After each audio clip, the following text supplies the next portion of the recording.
Hello and welcome back, ladies and gentlemen, to another Historical Humans Reacts. And on today's episode, we are headed north to the Arctic Circle in an area of northern Sweden known as the Laponian area, which is an area where traditional lifestyles and ways of life still pervade to this day, where you have traditional Sami people who are the indigenous to that area that still follow a seasonal movement of livestock. They tend and follow large herd of reindeer and basically will travel and traverse the landscape depending on season just by following the herds and by guiding them. Yep. And this sort of semi-pastoral, semi-nomadic pattern of living was once very, very common for human beings. It's something that human beings, once we acquire a little bit of technology, become very well adapted to.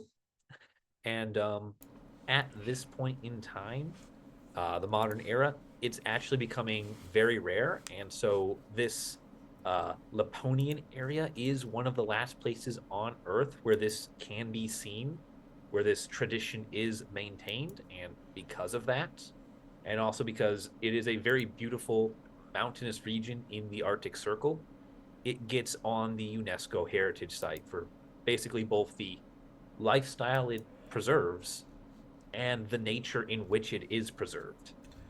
And it poses a very interesting basically scenario here because it is in such a remote area, in such a far strong part of the world, that it has remained very well unbothered and unmolested throughout the time here, where it still is as it was. It's not very changed. It hasn't changed very much. And one of the things we look at in history and we look at cultures is a lot of the big markers of quote unquote civilization as we know it is usually the switch from a hunter-gatherer nomadic lifestyle to a agricultural agrarian lifestyle. And in a place like this, agriculture isn't the easiest thing to do. I'm not going to necessarily say it's impossible, but when you have long, bitterly cold winters, it's hard to reliably and regularly grow crops.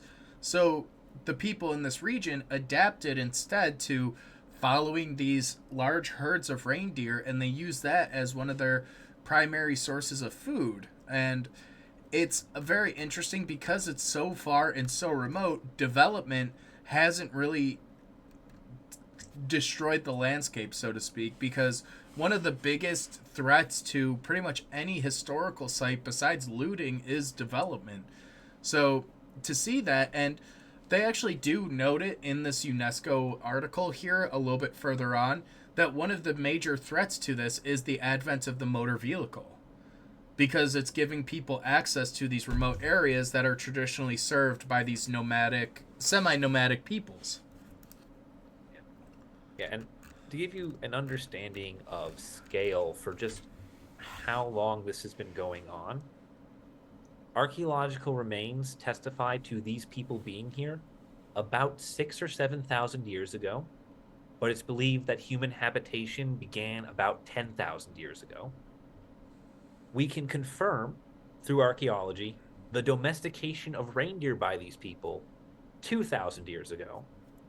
And that tradition has been going ever since. This is at least 2,000 years old as a style of living for this particular area that is still on display today. It is still active today. It is a living practice as a World Heritage Site. In there's not a lot of things on UNESCO that are human actions that have to constantly be undertaken in order to remain valid. And what's really interesting here is the cultural tradition of this semi nomadic herding lifestyle is actually fairly recent, having eventually developed and taken root in the 16th and 17th century, which is, the 1600s. And up until that point, they were fully nomadic hunter gatherers. And, we can find some evidence of this based on habitations and hearths.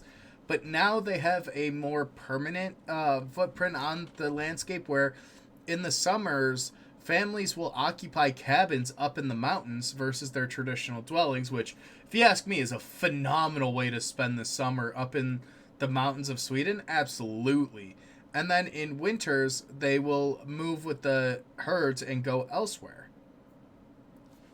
So it's just very interesting, and this area holds it very much works as a testimony to this lifestyle and to the people there, and it's one of the prime examples and one of the most unmolested examples of how humans can adapt and work with their environments in their landscapes to basically have this. And it's an example of transhuman humans where it shows how humanity evolved. And one of the major values that we have moving forward, and one of the things that researchers look at, is they look at modern examples of these groups. It's the basis of cultural anthropology, of looking at some of the more primitive groups in our modern focal lens, these primitive groups, and seeing how people evolved, how we changed, how we adapted.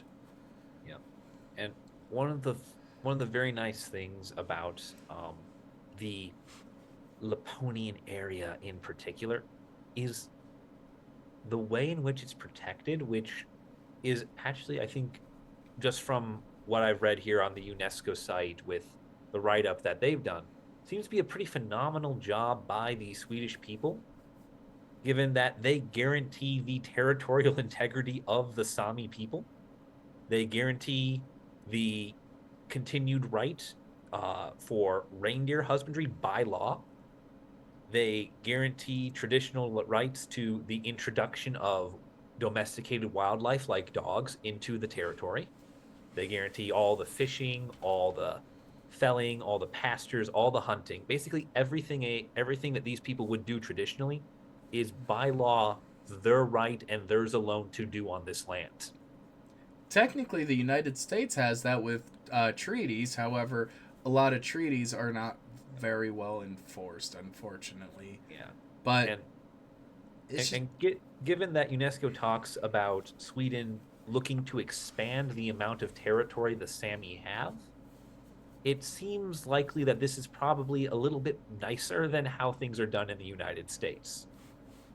I'm sure they have their issues and there's been problems in the past. But yeah, that is a great step and a great example. And this is really cool too because this area is geographically unique, really, in a lot of ways. I mean, you have the mountains there, but they're almost textbook examples of how the glaciers form this area. I mean, you have large alpine lakes, you've got mountains in the background, you've got glacial valleys, drumlins, rock faces. I mean, it all ties together and really shows how this landscape evolved, especially after the last glacial maximum, where we saw the extent of the last ice age. So this is showing how humanity evolved from that and had developed these lifestyles post glacial, post last ice age, really. And this property is very well protected, like you mentioned, um, and it forms an entire unique little boundary that has an entire river and lake system built into it, and it's kind of interesting. I mean, the one thing that they do note that has intruded on this was a hydroelectric dam that had been developed in the national park, but it's not going to be expanded, and they're not considering it to be a threat to the integrity. Yeah. Yeah, the thing that is a potential threat is there is plans for a wind farm just a little ways off of the property that is effectively going to, I guess, mar the viewshed would be the proper terminology. I mean, viewshed plays a massive role when That, we talk about historic preservation because, yeah, a natural view doesn't look as beautiful if there's 10,000 yeah, windmills in the way, but yeah. So that is a threat. It's definitely an interesting argument between what is effectively the government and the Sami people and UNESCO over how much does the windmill next door affect the reindeer husbandry place. Which and there's vice even a versa. law in place, the Reindeer Husbandry Act, which permanently protects the right of the Sami people to practice it and to work on the land. And this area is very well protected in that it's 99% state owned and has 4 national parks and 2 nature reserves within the area. So, I mean, you have a large swath of land that's actually there, and the Swedish Environmental Protection Agency also helps oversee the natural beauty to make sure it doesn't get unintentionally destroyed or contaminated.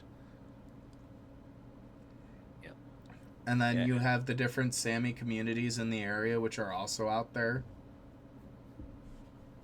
Yeah, So, and then you even have what's known as the Laponiat Juat Judas, which is a Sami-led coalition of all the local stakeholders in the area. It includes 2 municipalities, 9 Sami communities, and a number of other administrative boards and interested parties that this one group, as this sort of coalition, represents with a single set of shared values and ideals.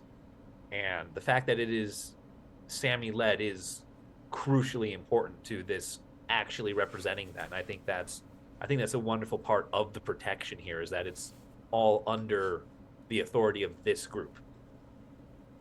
and showing that kind of collaborative protection, showing the federal laws in place, like this is a very well defined and well protected site. And from our perspective as historic preservationists and advocates for preservation, this is great on both fronts. You have both the environmental preservation, but also the historic preservation in terms of the people and the culture. I mean, you're not having like a monumental architecture. It's not a Roman Colosseum or Stonehenge, but it still arguably has the same intrinsic value. It's a cultural lifestyle and a cultural way of life that dates back thousands of years. It's just one continued to the modern day and others evolved out of it. But I think that's actually probably a good point for us to wrap up today's episode. If you enjoyed, let us know down below. Let us know your thoughts on it and if you've ever been, because I don't think this part of the world has been very well traveled by outsiders. So, let us know your thoughts below, and we'll see you in the next video. Peace.